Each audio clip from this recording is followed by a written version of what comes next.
Thank you all, everyone, for coming. This is John Salt, who's going to share with us his favourite things. Just to explain, I think all of you know that the exhibition that we're sitting in is what you could call a retrospective, a selection of his work from the last 40 years. The artist 40 years. 40 years. So 68? 69. Oh, yes, I keep arguing about that. I'm sure it's 68. I'm trying to push it in the book it says 69, but... Yes, the book's a lie. So, yeah, we've been working on this exhibition for about a year. Yeah. So, in conjunction... That's not bad, is it, 40 years for an exhibition? You work on it 1 year? I think you worked harder than we did on this occasion. I don't think I've come off very well with it. I definitely think you're the more hardworking. Should we make a start? Yeah, fine. So, we're not showing slides yet, though, are we? We don't need a slide, do we? Do we not? Okay. So, well, go on. What would you like to start with? The fact I wish I wasn't here. Maybe. Anyway, I'll just give a brief idea. I grew up in Birmingham, primary education, secondary education.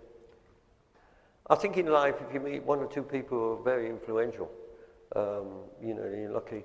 I mean, I luckily have met several people like that, especially my art teacher at secondary school, who encouraged me to, I didn't really need that much encouragement, but he said, why don't you try for Birmingham College of Art? So, yes, I thought that would be nice. I didn't expect to get in. And fortunately, I got into Birmingham College of Art, which was a very happy time for me. I realise now I would never have been able to go to Birmingham College of Art because I don't have the amount of O-levels, and I certainly don't have any A-levels.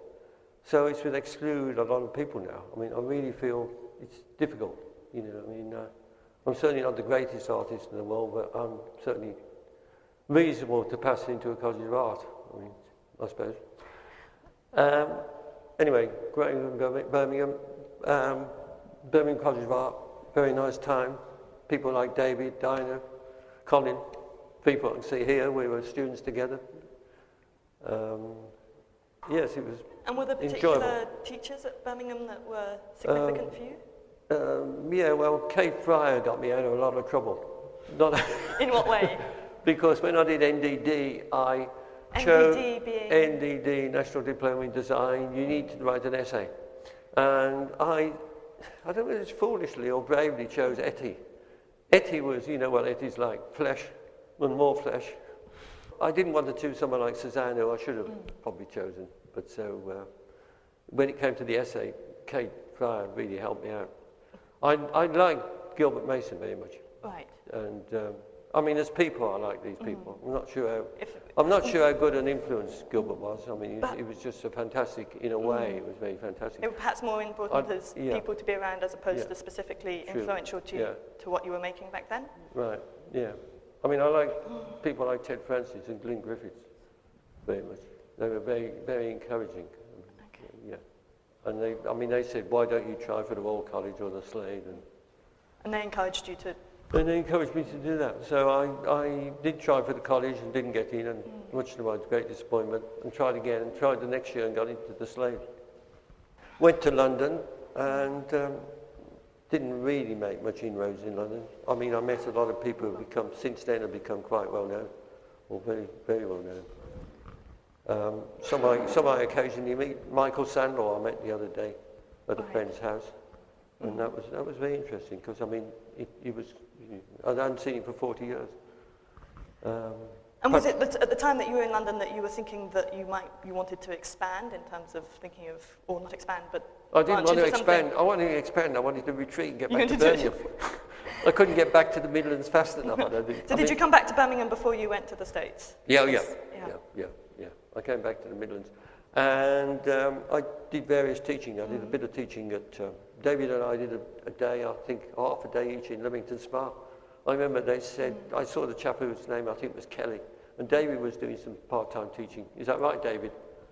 And Kelly said to me, I can't put all my eggs in one basket.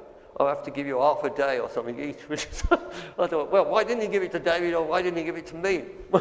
Half a day is what we're travelling for.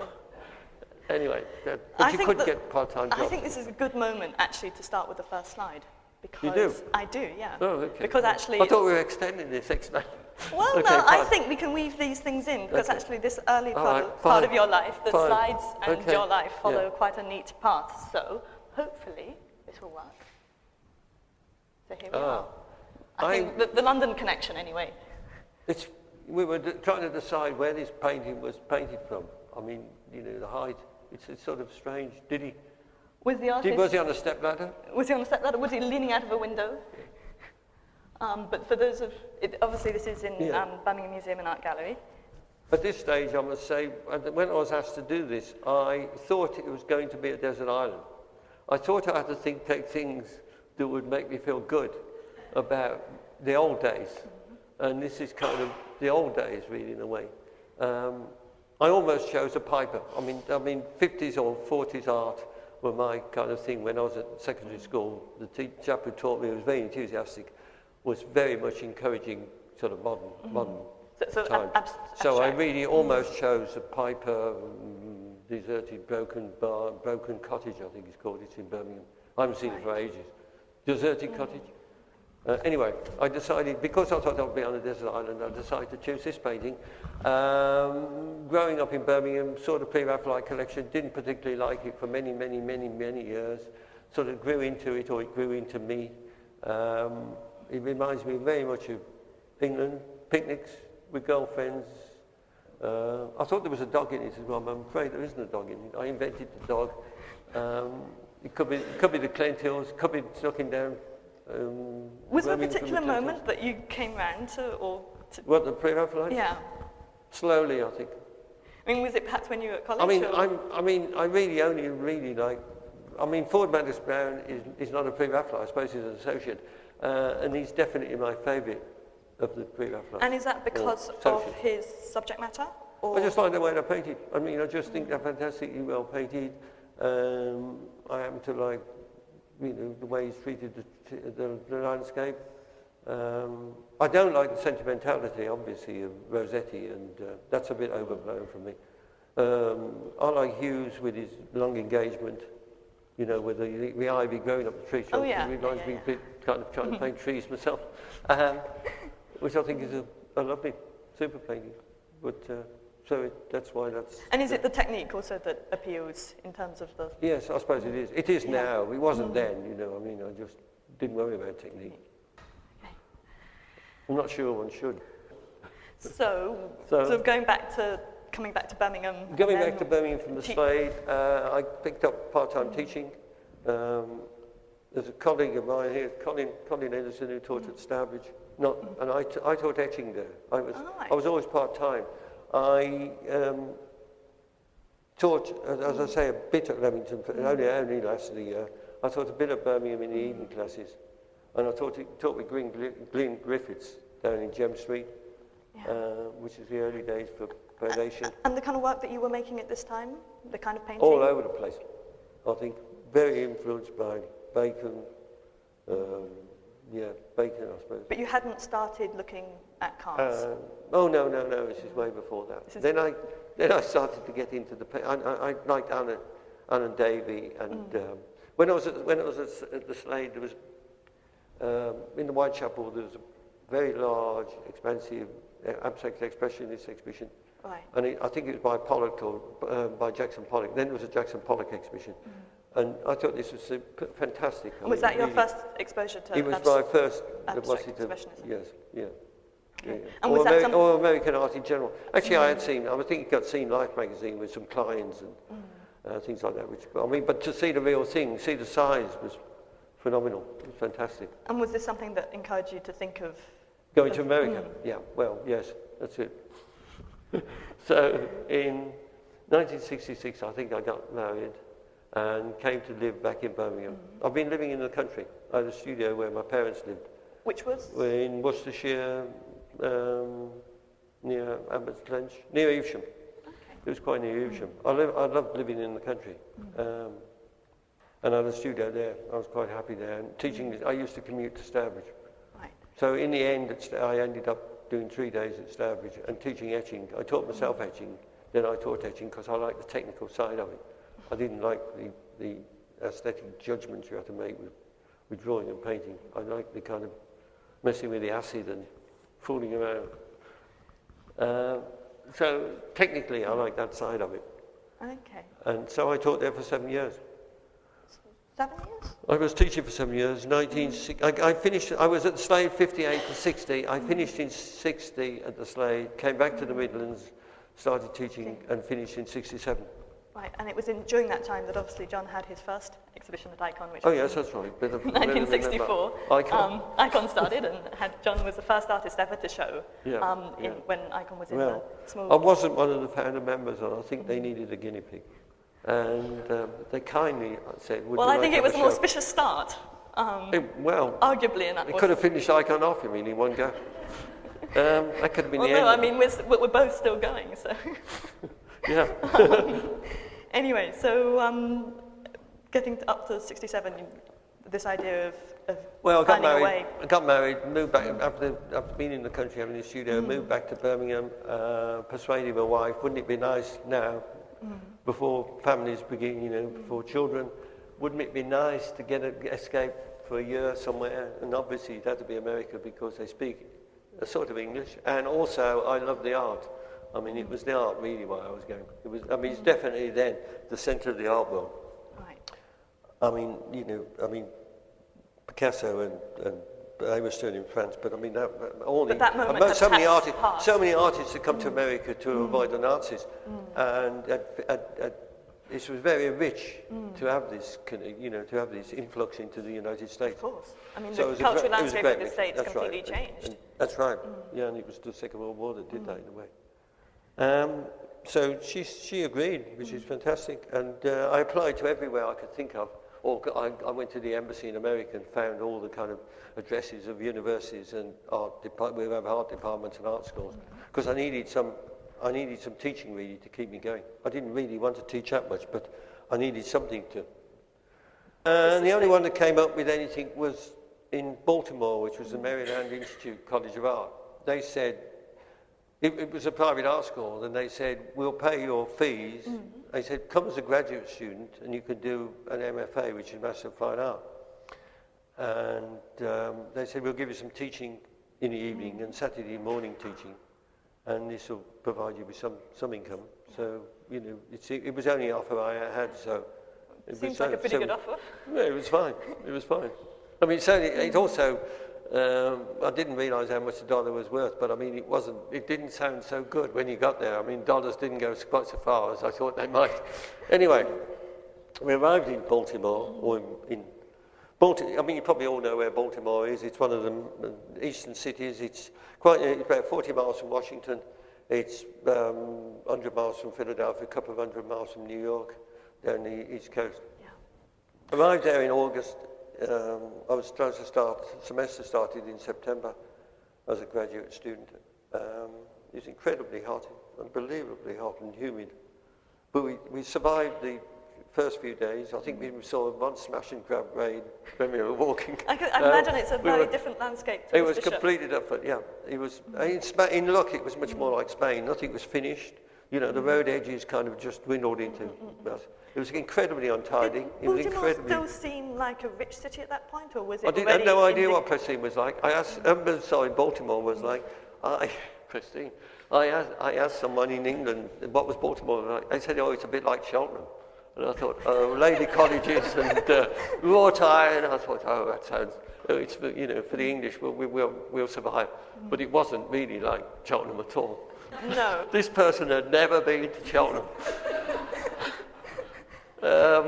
It's about the same size as Birmingham. Yeah, and now it's, I think, a city somewhat in decline. No, it's not like Detroit. It's not like Detroit. Well, it came up. It probably. I mean, a lot of American cities suffered, but it was a bay. It was a long way from the sea, but it had Chesapeake Bay, so you could get quite big ships in there. So it had a harbour or port, and it was pretty much in decline in those days. But it was the landscape going west. If you imagine it's on the east coast, you could go west. It was incredibly attractive. And Jean, my wife, got a job, and on the strength of the job, we bought a car, which was a Volkswagen Beetle, because we'd had a Beetle in England. And we bought a tent, and we went camping most weekends, and it was fantastic. I mean, the summer turned into fall or autumn, and it cooled off, and I started in the graduate school. I was given a studio. They called them row houses. They were attached houses, terrace houses. Like terrace, yeah. Terrace houses with steps out the front. And they bought a row of these, and each graduate student had a studio, which I'd never had the luxury of before. Big studio. Did the American college system seem something very different from the experience that you had? Well, you tend to get credits. You elect to get credits, so you build up credits rather than... It's much more flexible in a way. You know, you get someone who teaches life drawing, someone doesn't want to do life drawing, but they want to do still life painting. So you say, I'll work with somebody who's teaching still life painting, and at the end of the semester, I will get so many credits for that. And you just add it up so you can stay as long as you like, and if you go away, you can come back and say, well, I've already got 20 credits. Can I add those to what I'm going to get now? So it's a flexible system. But did you find the sort of the way of teaching or the kind of style of teaching? Well, it was very different. I mean, I think it was much more academic, and it was less fashion conscious. Right. Because there's much bigger distance between the cities.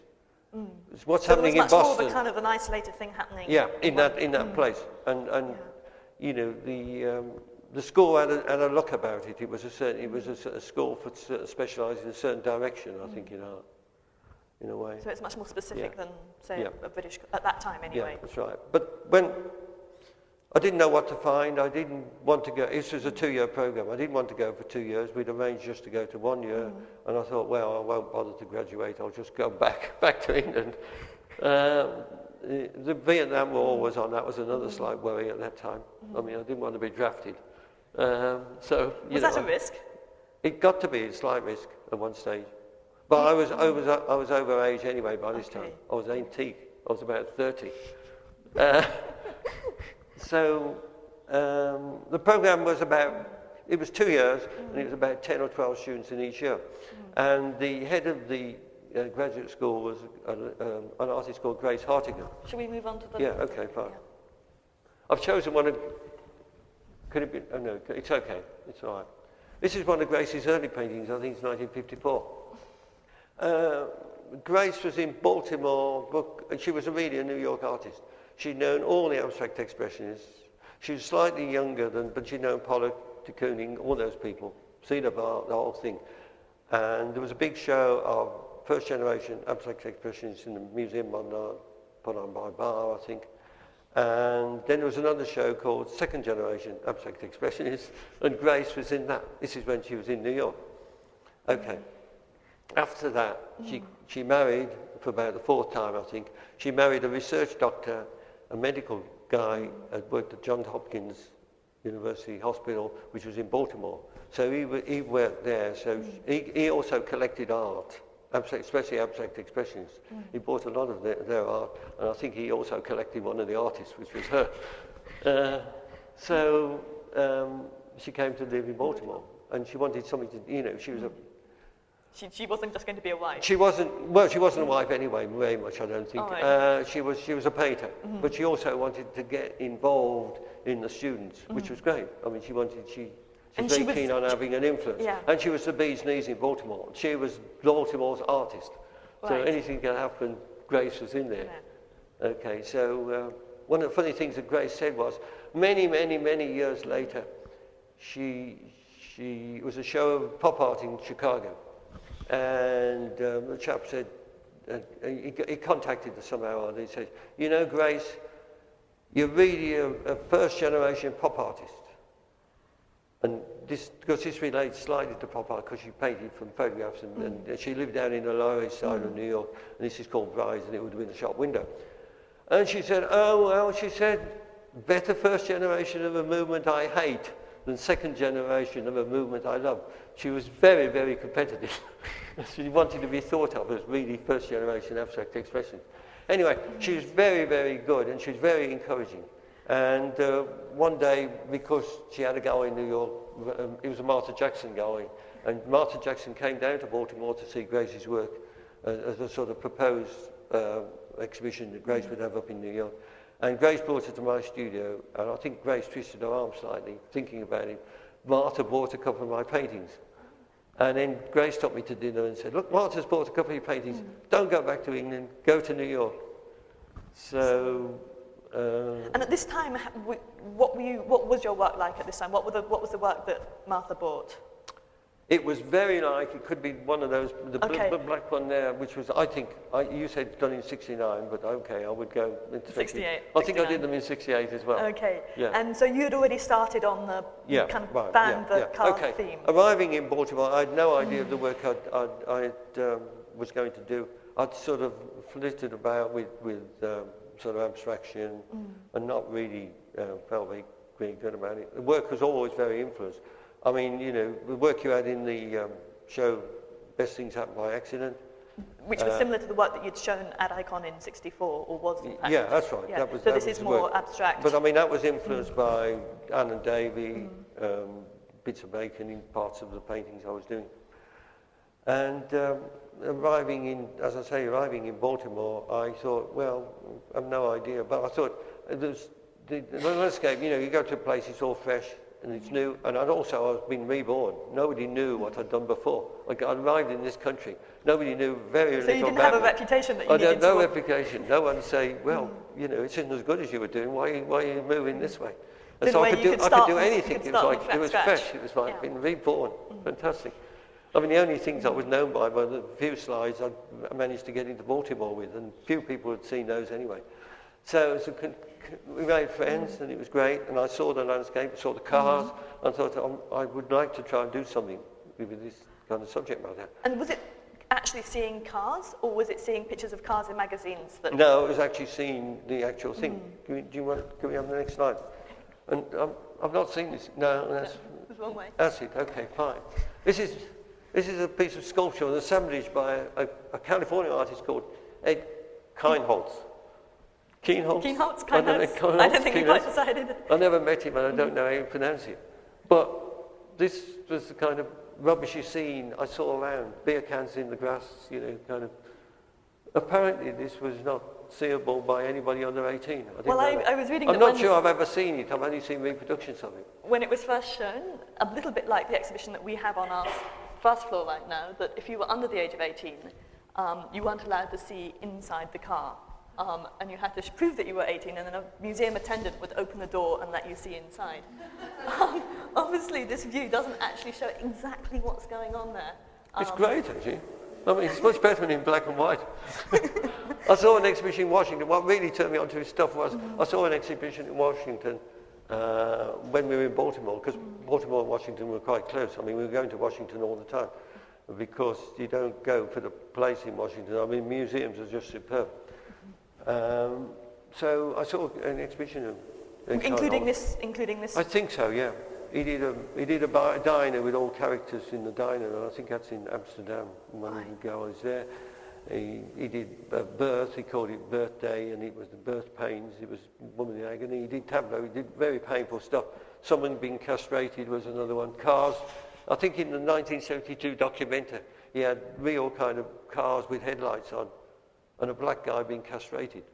I mean, it was all kind of very heavy, serious stuff. And was it this kind of realism or kind of facts of life that was also feeding what you were? Yeah, that's right. And it was the American scene, and it was using cars. So then I sort of I did some very slightly similar to this in abstracting the cars. Didn't really do it for me because I thought this looks too much like other people's work. Then I got some brochure things which relate to this, and the grey one down there was one of the first ones I did, basically using a brochure photograph. So working from a photograph that somebody else has taken that appears in a car brochure. And then I thought, this is a bit silly messing around like this, making them slightly surrealist. Why don't I just paint them straight? So I started painting the one on the Moby grey one here is one of the first, or one of that series. I did a whole series taking black and white and also adding a dark colour to it, like Indian red. And I think it was all out of a Buick catalogue, and they were all the same image, same shot, same thing, So I did a whole series of those, slightly different colour. So still with working from somebody else's photograph? Using the same brochure, which ran a whole series of these photographs, interiors of various models. And it was very dumb, that's what I wanted, and kind of whatever. Anyway, after the second year, of course we were living up in New York this time. So by this time you've come to New York and had the exhibition at Martha Jackson? No, I was Gracie's exhibition. She'd bought your No, picture. I did have an exhibition in New York, but not at Martha Jackson's. No, Martha Jackson was a bit too big. No, she didn't really kind of seriously get involved. I didn't seriously get involved with her. I would love to have done, but not, no. Anyway, I was trying to chase other goers at this time. So after the end of which would have been the second year in Baltimore, it ended up to be the second year in New York. They contacted me and said, look, if you want to graduate, I'd forgotten all about this graduating business. You'll just have to come to Baltimore, bring some slides, take some photographs of your work, make a statement, make a little booklet with your stuff, bring it down. And so off I went on the train with a painting under my arm, showed the slides, and I got slides then of these ones here. Right. And they had the usual staff of the college were there. And they had an outside assessor who was Alex Katz, who was a second generation pop artist, I suppose, if you want to get into generations. And we were going through the slides, went through my early Baconish paintings, which had cars in them, but they were still slightly sort of smeary and Baconish. It got to the one really bland ones like that, and he said, I've never seen anything like this before. This may not even be art. And I thought, that's okay, that's great. You reached where you want to be. At least it's mine. It may be terrible, but at least it's mine. And I think that was the kind of pivotal point. So that was perhaps your point of arrival? That was a pivotal point. That was the point of arrival, yeah. Okay. So that's how you got onto the karting? Okay, that's how I got. And I did graduate. And you did graduate? Well, yeah. And how much? Cum laude or something, whatever cum laude means. I think that means sort of with honour or something. I think with honour, yeah. Yeah, okay. And you remained in New York for... Yeah, well, we went from 1 year, we stretched it out, and I think we were there about 8 years. Both our children were born there. Okay, yeah. So should we move on to the next, which is somewhat departing from perhaps the life story? We've got it. Yes, this is no longer in the life story. I've always loved this painting. This is a real When did you first come across this? When did you... National? I can't remember. You can't remember if it was a particular moment? I loved it. I love the touching quality. I mean, I love the slightly... It's early Italian, so it's his Piero di Cosimo, who paints often long paintings. They're sort of almost like... yeah, they when are. I was reading about it, landscapey. Like panels that you might find behind a bench. That's right. Or on the side of a trunk. Yeah, actually, with some practical purpose. Which is suitable for a landscape. Yeah, I mean, it's got all the elements, a lot of the elements I like in it. I don't know Satyrs very much, but I love the animalistic quality of it. I mean, the dog looking pathetically at the kind of dead woman. There is something slightly surreal in that the dog is bigger than the figures. It's slightly primitive, isn't it? I love this kind of, the way the plants, the way it's lovingly painted. I love the landscape, the blue hills, the water, the animals going on about their business, whatever, over there.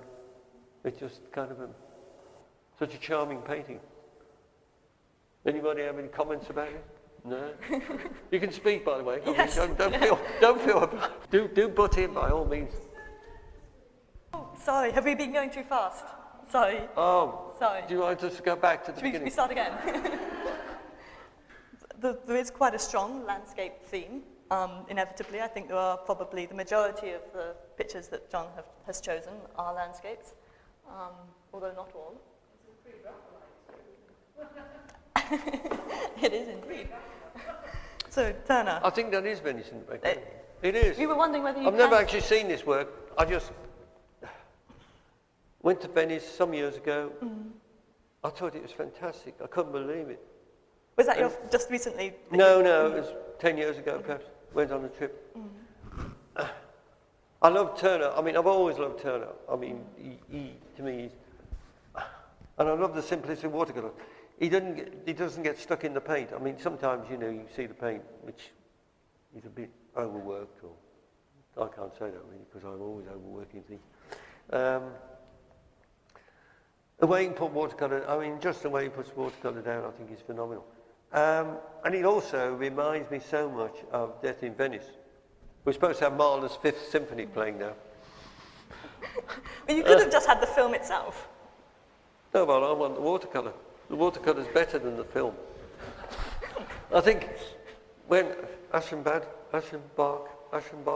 arrives at the beginning of the film, if anyone's seen Death in Venice, the arrival of the film is coming to the Lido, because the film is basically made on the Lido.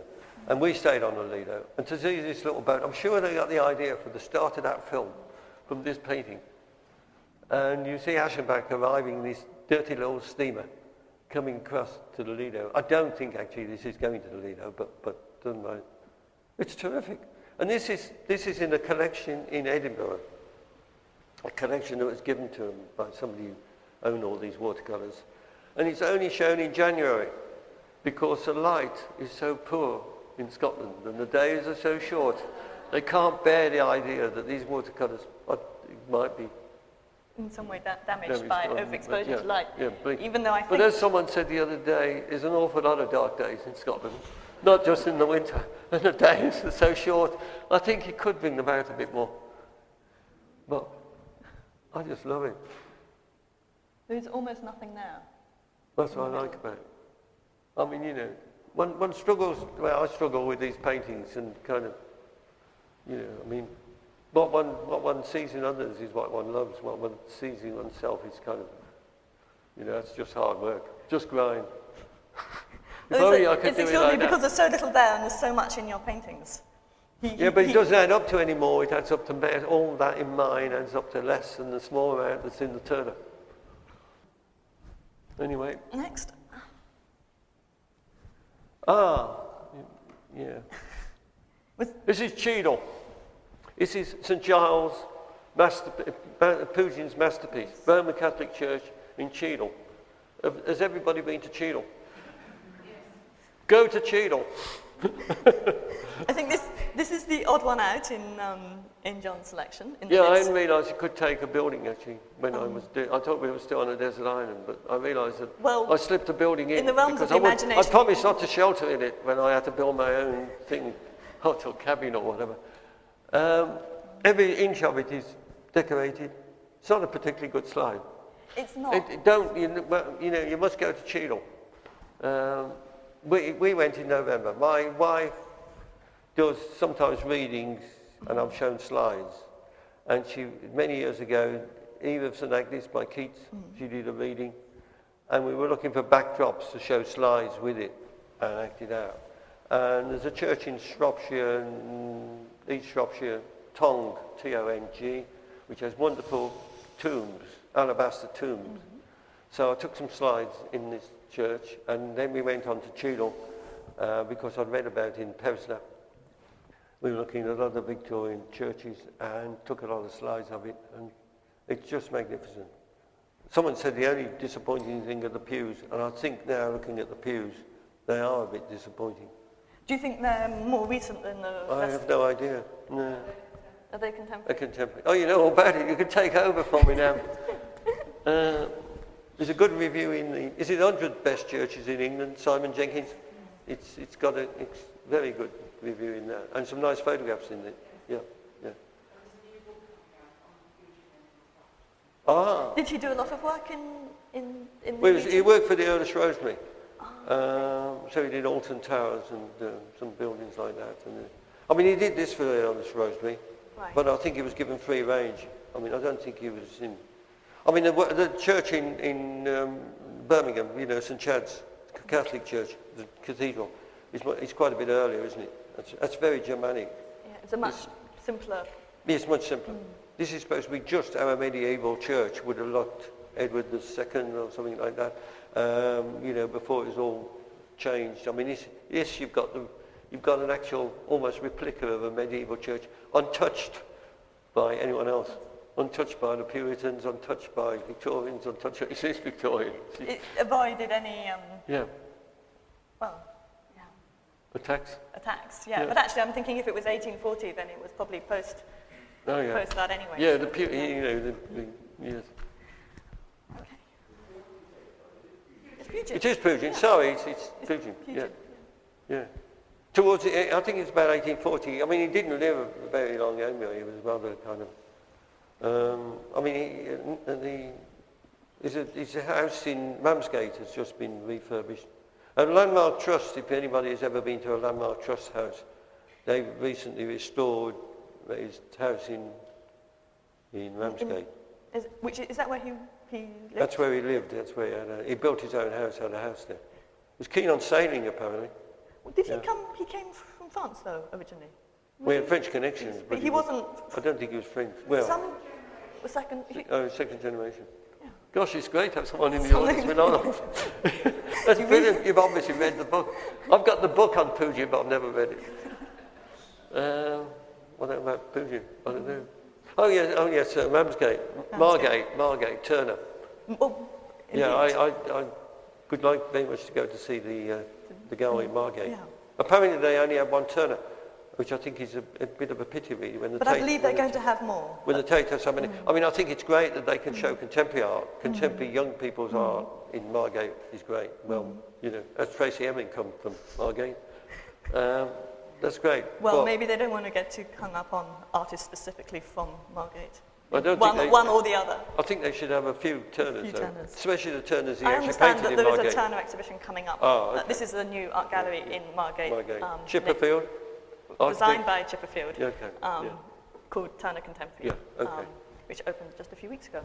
So if you're in Margate, you could go to Ramsgate. That's quite near, isn't it, Ramsgate and Margate? I don't know they that are part as well. nearby. Next door, okay. So, yeah, you can do Pugin a cultural in Ramsgate, tour. Turner in Margate. So, Rubens. Well, I've got to have somebody to talk to if I'm on a desert island. I think this is in Vienna.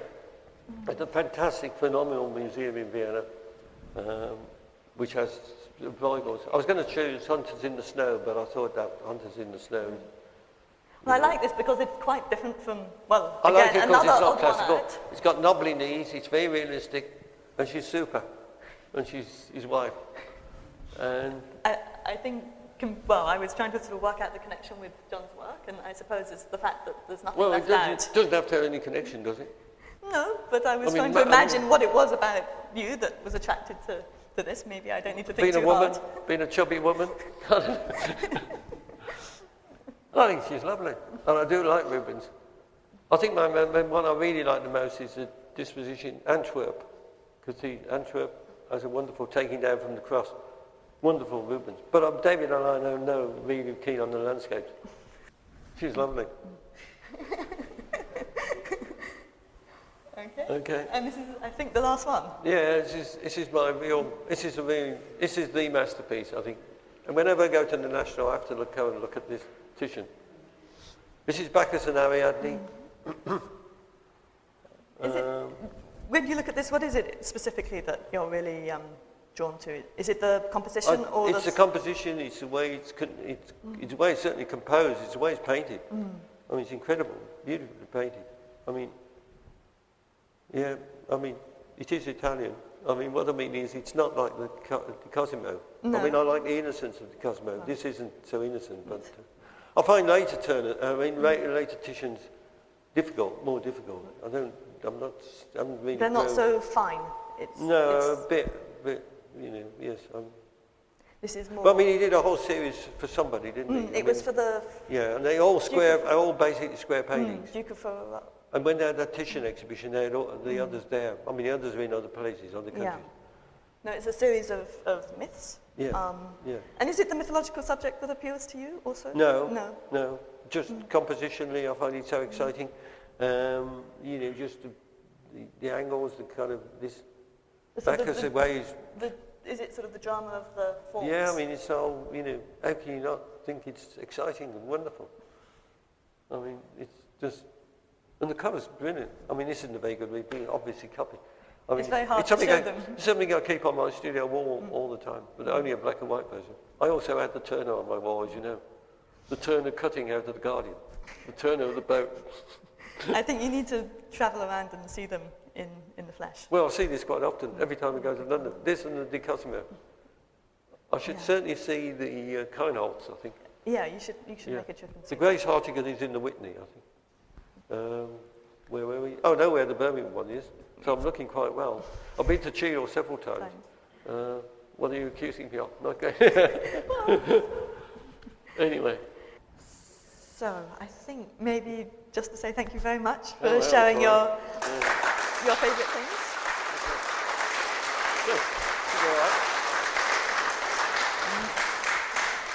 Actually, I didn't ask you. If you could only take one, which would it be? I could only take one. My goodness. Do I get a book as well? My book is Philip Wilson Steer, written by McCall. Because I know an artist can have a happy, contented life. He didn't marry. He taught, wonderful teacher, I'm sure he was greatly admired, painted pretty girls, painted lovely paintings, Warbles Wick, beach scenes, marvellous, wonderful, covered one. Philip Wilson Steer. Well, I haven't heard of. You've never heard of Philip Wilson Steer? No. He's the most admirable artist. Forget your Sickett's, forget your Gilmans. They're all mean creatures, but Wilson Steer was the person I would like to have been and lived the life of. Apart from a marriage bit, I don't think I could not go into that. Well, the kids. Anyway, he travelled the country, painted landscapes in Shropshire, Chepstow, wherever. Slightly influenced by... When did he live?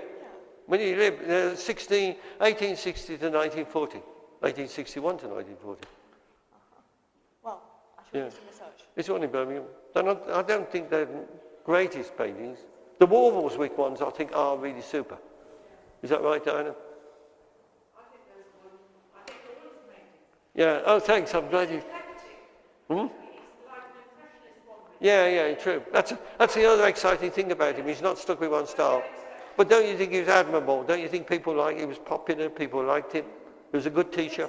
Is this what you aspire towards? No, it's a nice book about him, and a biography of him, which I've read twice. You know, I think.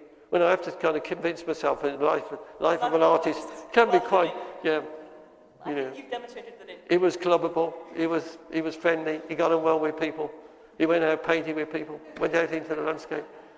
I would love to paint on the spot as well, that's another thing. Anyway. Okay, well thank you. Okay. Thank you very much. Okay.